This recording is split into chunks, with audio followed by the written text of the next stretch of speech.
Last year, I finally graduated from the University of Nevada, Las Vegas. It was not a massive ceremony or anything fancy. No stage, no cap and gown moment at a stadium. Just a small, heartfelt backyard celebration with friends and close family. It was a nice day, sunny with a bit of breeze, and honestly, I was just happy to be done with college. I had worked my butt off for 4 years while balancing part-time jobs and trying to keep up my GPA. It felt good to be done. During the party, people gave me graduation cards, some with handwritten notes, some with cash, a few gift cards here and there. All in all, I ended up with around $500. It was not life-changing money or anything, but it felt good. It was the first time in a long while that people had shown appreciation for my efforts, and I was grateful for every single one of those cards. The very next morning, while I was still basking in the post-grad glow, my aunt called me. Now, this is my mother's sister, and we are not particularly close. She is the type of person who always seems to have some kind of drama going on, and her son, Jordan, is almost always at the center of it. Jordan is 20 years old. He dropped out of college the year before and has been drifting ever since. No job, no school, just kind of existing. I answered the call thinking she was going to say something normal like congratulations or maybe comment on the party. Instead, the first thing she says is, "So, are you going to share some of that graduation money with Jordan?" At first, I laughed, like full-on laughed. I thought it was a joke. I thought she was being sarcastic or playful. But then she stayed silent. And that silence was heavy. I said, "Wait, are you serious?" And she goes, "Yes. You know he has been struggling. You are lucky to have graduated. It would be nice if you passed some of that along to family. We help each other out in this family." I was stunned. I had no idea how to respond. I said, "That money was gifted to me. People gave it to me for finishing school. Why would I give it to Jordan?" She replied with this irritated tone. "Because he needs it. He has been trying to get his life together, and you already have a job lined up, right? You can spare a little." First of all, I do not already have a job lined up. I am still applying and waiting to hear back from interviews. Second of all, even if I did, that has nothing to do with the fact that the money was a gift for me. I explained all this to her, calmly at first. But she kept pushing. She started throwing around words like entitled, selfish, and my personal favorite, ungrateful. At this point, I was getting pissed. I told her flat out, no, that money was given to me. Jordan is not entitled to anything from it. If people wanted to give Jordan money, they would have. She got quiet for a second. Then she said, "Wow, you are really acting brand new. You get 1 degree and think you are better than everyone." Then she hung up on me. I sat there staring at my phone in disbelief.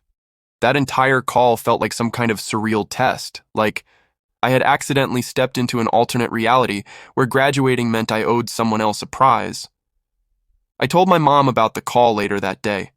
She rolled her eyes so hard I thought she was going to pass out. She said, then maybe her son should try graduating before asking for graduation money. That was it. She did not call my aunt. She did not start a family fight. She just shut it down like a boss. I respected that. Over the next few weeks, I heard through the grapevine that my aunt had been telling other family members that I was greedy and not raised right. Apparently, she was making it a whole thing. But here is the kicker. Jordan never reached out. Not a single message, no text, no call, no weird attempt to guilt me. Nothing. Which honestly made it even weirder. Like, was this even his idea? Or was she just trying to score some easy money for him without him knowing? Or was it the other way around and he was too embarrassed to follow up? I do not know. All I know is I kept my money, and I have not spoken to either of them since. After that strange call and all the aftermath, things started to get quiet. My aunt went radio silent. No follow-up, no apology, no attempt to reach out and clarify her bizarre request.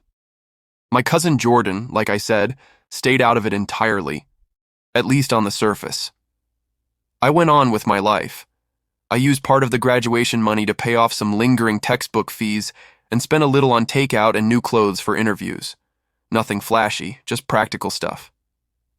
I was in job search, mode full time, sending applications, fixing up my resume, updating my LinkedIn like it actually mattered.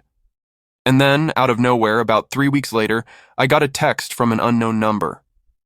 Heard you are too good to help family now. That was it. No name, no context, just that sentence. I stared at it for a second before typing back, "Who is this?" No reply. Classic.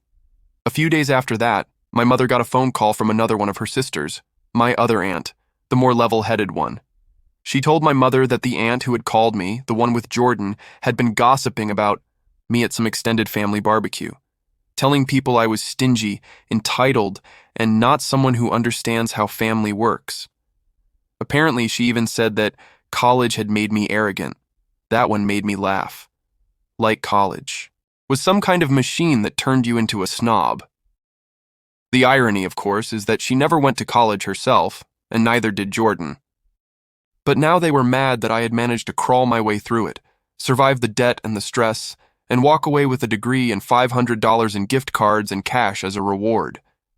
That was somehow offensive to them. What really ticked me off was when my mom told me that my aunt had said to her, he would not have gotten through school without all the support from this family. Excuse me? What support? Other than my parents and my own effort, nobody else did anything. No one from the extended family gave me any money during college. No one helped me find housing. No one sent care packages, no calls, no job leads. I was basically a ghost to everyone outside my immediate household for 4 years. Suddenly, after I graduate, I owe everyone a slice of the pie? I could not stop thinking about that line. Family helps family. Because that line is often used like a weapon. Not as a true statement of love or support, but as a guilt trip, as a manipulative trick to make you give up something you earned. I was not even against helping people. If Jordan had reached out personally, maybe said something like, "Hey, I know you just graduated, but I am in a rough place. If there is anything you can spare, I would appreciate it." I probably would have considered it. I might have offered a gift card or at least listened. But that is not what happened. Instead, my aunt decided to guilt me, shame me, and turn others against me for not bending to her demand. And it made me think about how people will often ignore your struggles when you are going through them, but as soon as they see a hint of success, they show up with open hands. I remember nights where I had to decide between groceries and gas. I remember working double shifts at the bookstore and then going to class dead tired, just to stay afloat. No one checked in on me then. No one asked how I was holding up. No one asked if I needed anything. But now that the worst was over, now they suddenly remembered I exist? It was not about the money. It was the principle. It was the entitlement. The idea that I should be made to feel guilty for receiving something I earned, while someone else who made different choices gets to demand a cut just because we share blood. Weeks passed. I finally got a job, entry level, nothing major, but solid. I started working, moved into a small apartment with a roommate, and began my adult life for real. And just as I was settling in, I saw Jordan at a cousin's birthday dinner. First time seeing him since before my graduation. He looked the same. No job, no plans, wearing the same hoodie I remembered him in last Thanksgiving. We made eye contact. I nodded politely. He looked away. That was it. No words, no small talk, not even a fake smile. It was clear he had heard something from his mother. And from the way he avoided me all night, I could tell he believed it. Maybe he thought I was actually selfish, or maybe he was embarrassed. Either way, he did not speak to me. And to be honest, I was okay with that. Because what do you even say in that situation? "Hey, sorry I did not fund your post-dropout recovery plan with my gift cards." The whole night felt cold. Even some of the other relatives were giving me side glances, like I had done something wrong. I realized then how quickly people form opinions without ever asking for the full story. How family can twist things, paint you as a villain, and pass judgment just to avoid facing their own failures. I walked away from that dinner with a heavy heart. Not because of guilt, but because of clarity. I finally saw who supported me, and who just wanted to benefit when things were good. As the months passed, I began to notice the subtle shifts in my relationship with my extended family. It wasn't just the awkwardness with Jordan or my aunt's passive-aggressive comments. It was the way my achievements, something that took years of work, were being used as a springboard for other people to jump off. Family gatherings became a silent battleground where expectations were laid bare, and I was left to either fight back or fall in line. Every holiday dinner, every random family barbecue, I could feel the eyes on me. People would ask about my job, about how things were going after graduation, and in the same breath, there would always be some mention of Jordan's struggles. They would say things like, Jordan's still trying to figure things out. Maybe you could give him some advice. Or, it's tough, huh? He doesn't have anyone to help him. It became clear that they expected me to step into the role of the benevolent older cousin, the one who had made it out and now had to pull everyone else up. What they did not understand was that I wasn't in a position to help. I was barely getting my own footing. I had just started my first real job, which, let's be honest, was not going to change the world. I had rent to pay, bills to cover, and a mountain of student loans looming over me. I wasn't rich. I wasn't some kind of miracle worker. I was just trying to survive, just like everyone else. But my family didn't see it that way. They saw me as the one who had made it. And suddenly, I was expected to carry the weight of everyone else's failure. I started to feel the pressure. Every time I ran into my aunt or other relatives, I could feel the judgment. They weren't outright rude, but it was there in the subtle comments, in the way they looked at me, in the questions that were disguised as concern but felt more like guilt trips. I had never wanted to be seen as the golden child or the person who was always expected to have the answers. But somehow that's what I had become in their eyes. I would see Jordan occasionally at these family events. Every time it was the same. He looked lost. Not in the way someone might look when they're figuring themselves out, but in a way that screamed apathy.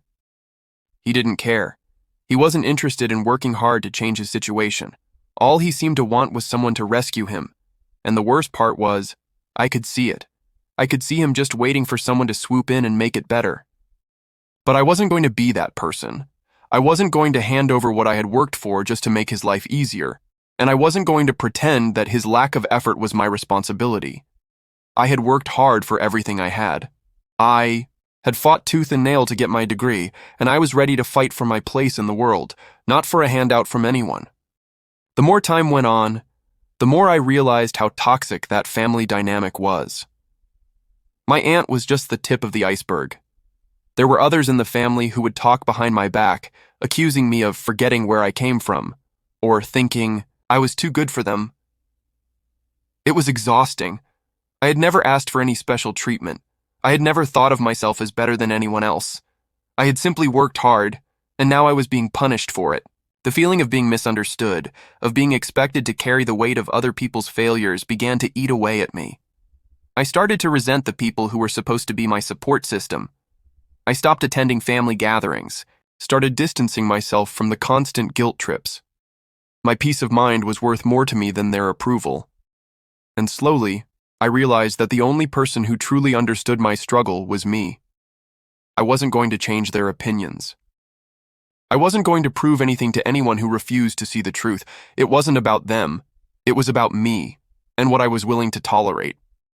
One day, after a particularly tense phone call with my aunt, I realized something. I wasn't just fighting against her demands or the pressure from my family. I was fighting for my own peace of mind, for my own well-being. No one was going to make me feel guilty for setting boundaries. No one was going to make me feel responsible for anyone else's mistakes or shortcomings. I had my own life to build, my own dreams to chase, and no one had the right to take that away from me. That night, I went for a walk to clear my head. The air was cool, and the city lights were flickering in the distance. I thought about all the times I had been expected to give, expected to help, expected to be the solution to everyone else's problems. And for the first time, I felt completely at peace with my decision. I didn't owe anyone anything. The guilt that had been building in me for months slowly melted away, and I started to realize that saying no wasn't selfish. It was necessary. I was not responsible for carrying the weight of my family's disappointments or failures. That was not my burden to bear. The next time I saw my aunt at a family event, I took a deep breath before I walked up to her. The usual passive-aggressive comments were already forming in my mind, but this time, I was ready. I looked her in the eyes and said, "I worked hard to get where I am. I didn't ask for help, and I don't expect anyone to bail me out. If Jordan wants to make something of himself, he's going to have to do it on his own." Her face stiffened for a moment, and she opened her mouth to say something, but I held up my hand. "I'm not asking for approval. I'm not asking for anything but respect for the decisions I've made. If you can't give me that, then maybe we shouldn't talk anymore." It was the first time I had stood up for myself in a way that wasn't just passive avoidance or pretending things didn't bother me, and it felt damn good. From that moment on, I stopped engaging in the guilt trips. I stopped attending family events that felt toxic. I made it clear that I had no interest in being anyone's safety net if they weren't going to put in the work themselves. As for Jordan, we never really spoke after that. I'm sure he still feels the same sense of entitlement that my aunt does, but that's not my problem anymore. I have my own life to live, my own path to follow, and I'm not going to let anyone else dictate how I live it. And as for my aunt, she never apologized. In fact, the next few times I saw her, she acted like nothing had happened, but I didn't care. I didn't need her approval. I didn't need anyone's approval but my own. Now looking back, I realized that graduation wasn't just a milestone for me academically. It was a moment of clarity, a turning point in my life where I learned that I can't carry the weight of other people's expectations. I learned that family isn't about guilt or obligation. It's about respect, boundaries, and knowing when to stand up for yourself. It's about understanding that you are not responsible for other people's failures, and you should never feel obligated to sacrifice your own happiness for anyone else's comfort.